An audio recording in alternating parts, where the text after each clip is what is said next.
Okay अस्सलाम वालेकुम। सो अब हम पढ़ेंगे अदिल्ला नफ्स के बारे में। यहाँ पे सबसे पहले अदिल्ला नफ्स की 10 टाइप्स होती है। एमसीक्यू में आ सकता है कि अदिल्ला नफ्स कितनी होती है, तो 10 तरह की होती है कि मिकदार और इंबिसात, इसकी कितनी मिकदार है, लॉन्ग है, शॉर्ट है, कितनी है, कैफियत करा कितना तेज़ स्पीड के साथ हो रही है, ठीक है, तो स्लो है, फास्ट है, ये कैफियत करा ज़माने हरकत मतलब कि कितना ये जो है इसका जो टाइम है कि जो पल्स है वो कितना हरकत दे रही है और ज़माने सुकून, फिर इसका रेस्ट का टाइम क्या है, फिर उसके बाद आता है 5th पॉइंट का नाम है आला, तो इसका कंसिस्टेंसी देखो, फिर उसके बाद अंदर देखना है कि ये भरी हुई है कि खाली है, खला इंतला, मल में सब टच करके देखोगे तो कैसी है, हार्ड है, सॉफ्ट है, मोतदिल कैसी है, इस्तिवा और इख्तिलाफ, यानी कि इसमें अगर सेम चीज़ है या फिर उसमें रिदम में थोड़ी गड़बड़ी है, और इसमें इस्तिवा और लेंथ, ब्रेथ और हाइट तीनों चीज़ें सही हैं तो दैट इज़ इस्तिवा। और अगर एक चीज़ जो है इस्तिवा, जैसे कि हम देखते हैं इसमें, तो जब कोई फील करता है, कोई भी पल्स फील करता है, तो इसमें क्या होता है कि आप रेडियल आर्टरी पे देखते हो, कैरोटिड पे देखते हो, और हर जगह जो है तो अगर डिफरेंट आती है, एक जगह डिफरेंट, अगर आप समझो हाथ के लिए, फिर गले के लिए, फिर पैर की, नेक के लिए, फिर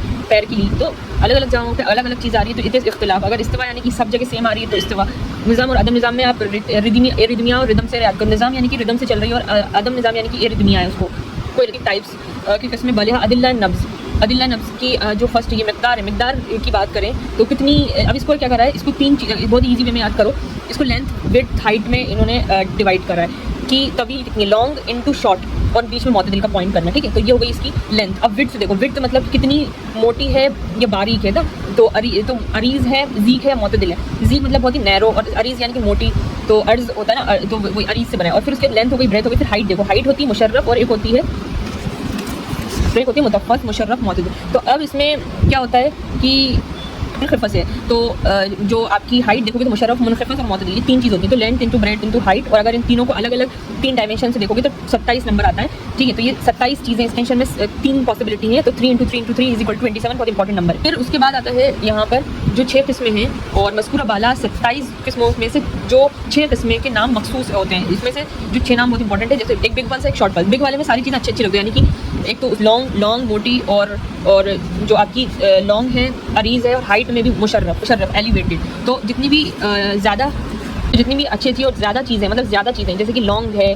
और मोटी है और एलिवेटेड, ये तीनों चीज़ें, लॉन्ग, एलिवेटेड, मोटी, ये सारी चीज़ें, तो वो सब बिग पल्स में आएगी। क्वेश्चन आता है कि बिग पल्स में क्या क्या चीज़ें आएंगी, तो जितनी भी जो डोमिनेंट चीज़ है वो सब ले लो। अब जितनी भी जो डोमिनेंट का क्या होता है उल्टा, कि जितनी भी सप्रेस चीज़ें आएंगी, जितनी भी रेसेसिव चीज़ें आएंगी, वो सारी चीज़ें शॉर्ट पल्स में जाएंगी, जैसे कि बारीक, पतला, ये सारी चीज़ें इसमें आ जाएंगी शॉर्ट। तो शॉर्ट पल्स में क्या आएगी, कसीर, थोड़ा सा छोटा है ना, शॉर्ट, वीक, नैरो, है ना, और मुनखिफ़त जो नब्ज़ है ये सारी शॉर्ट पल्स में आ जाती है, ठीक है। एलिवेटेड है एक मुशर्रफ, और मुनखिफ़त जो रहता है वो जो रहता है। तो शॉर्ट पल्स में सारी छोटी चीज़ें ले आओ, बिग पल्स में सारी मोटी, बड़ी, लंबी, एलिवेटेड ले आओ, बस इतने, ये 2 इंपॉर्टेंट है। बाकी तो मोतदिल में तो ये है कि जो वो नब्ज़ अजीम और सगीर के दरमियान जो होती है, दोनों के दरमियान है, वो मोतदिल है। और गलीज़ है और एक रकीक है। देखो गलीज़ यानी कि कैसे होगी, जिसकी वो कंसिस्टेंसी थिक होगी, और रकीक यानी कि बहुत पतली कंसिस्टेंसी होगी। तो देखो गलीज़ में क्या है कि अर्ज़ और शहूक में मुआयरा मुकर्ररा से कम ज़्यादा हो उसे गलीज़ कहा जाता है। रकीक जो नब्ज़ अर्ज़ और शहूक में मेयार मुकर्रर से कम हो उसे